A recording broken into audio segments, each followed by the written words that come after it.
Barney was super friendly, super keen to do stuff, was never one of those children that didn't want to do sleepovers or go on things like PGL or trips. He was up for anything. He was very laid back. His personality was very, very laid back. I think he was just generally a happy boy. I don't really remember him not being happy. He was a really good laugh, a really good guy, really funny. Everyone says if you speak to them, really easy to get on with. Star was definitely a great big part of the way we bonded, I guess, and a lot of the stuff we spoke about was probably Star Wars, as weird as it sounds. It was just kind of his thing. He could talk for hours and hours and hours. It kind of just rubbed off on me, and I started to love it as well. He loved playing sport.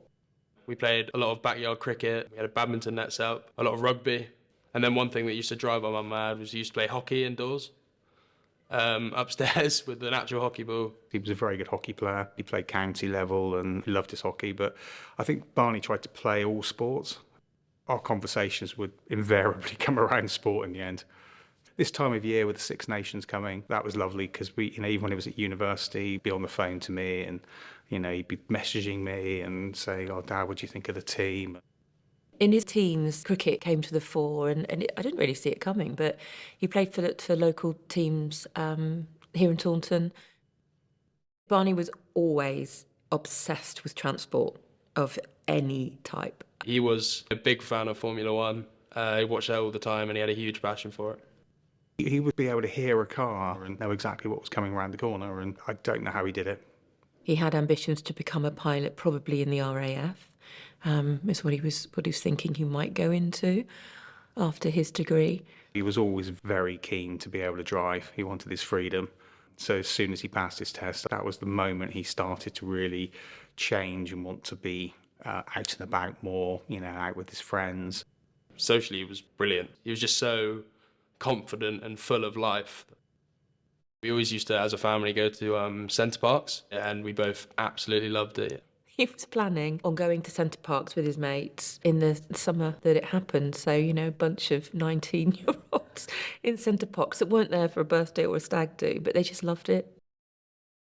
When Barney went to university in Nottingham that late summer, it was really emotional. Happy emotional, sad emotional, and scary emotional, but very proud. I think that first year at uni at Nottingham, hard to get him home. He absolutely loved it, and I think he was so happy when he was out there. He was so chuffed to get into the Notts Men's Cricket League because he never thought he would. So when he did, it was a huge accomplishment for him, and I think it was probably his favourite thing at university, if I'm honest. The friends he made and the experience he had. When he was at Nottingham, we had some nice times. We went out and had some pub crawls that I couldn't keep up on, and I remember one that I went out with him in Nottingham and we ended up in the oldest pub in the country, which is in the castle walls in Nottingham. There is something quite special, I think, about going out for to a pub with your son. The relationship between he and I changed, and he started to just, I say open up, but I think he was maturing actually. He was just coming out into manhood and being an adult, and just really good company, actually. One of my best memories I have with him is actually coming back from Nottingham. He was driving us back, just me and him, and it was just a great car ride. And it was just really enjoyable to be with him. And it's something I value a lot because it was not long before we lost him. Barney's kindness was a quiet kindness, a gentle kindness, I think. Until we lost him, we actually didn't know quite how much that was of him. If someone wasn't getting treated fairly, he'd always, be on the just side of things, I think. He didn't care who you were, didn't care anything about your background, your ethnicity, anything. He just didn't have any of that. For him, it was just if you were a nice person, he was there for you.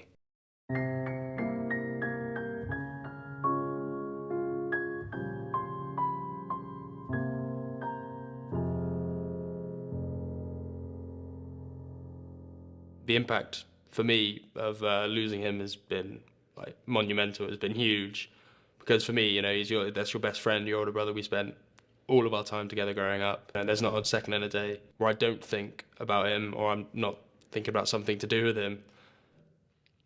The impact of losing my boy is limitless, and it's infinite in its grief, in its sadness, in its pointlessness, its cruelty. It's very difficult to describe, because life goes on, and you think to yourself, well, I still need to financially keep going because, I can't just go, well, I'm not going to do anything because the bills still keep coming. Unfortunately, everyone's lovely to start with, but eventually it's like, well, yeah, but you still need to pay your mortgage, you still need to pay your school fees or whatever it is. The world just carries on. And, for you, it hasn't. For you, it's that sort of, I can't cope with life. It's you start to see why people lose their livelihoods, why people lose their relationships, and in some cases lose their lives. There have been many, many occasions where I haven't wanted to be here anymore. And that's how bad it is. Thank the Lord that we've got Charlie, because I think that's kept us as even keeled as we can do, myself and Emma, because you've got this person and you can't not be there for him.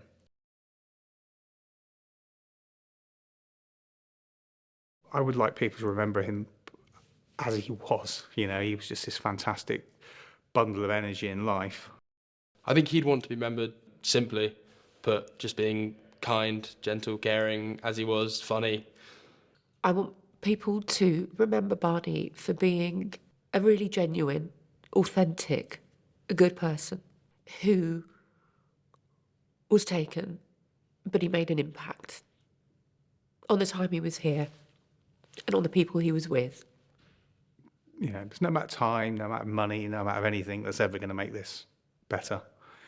Life is going to be the way it's going to be, and we've got to just work out how to get through it.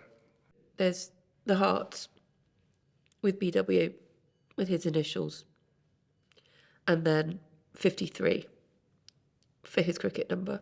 So his unicolours, his number, and the two butterflies. And there's one for Grace and one for Barney.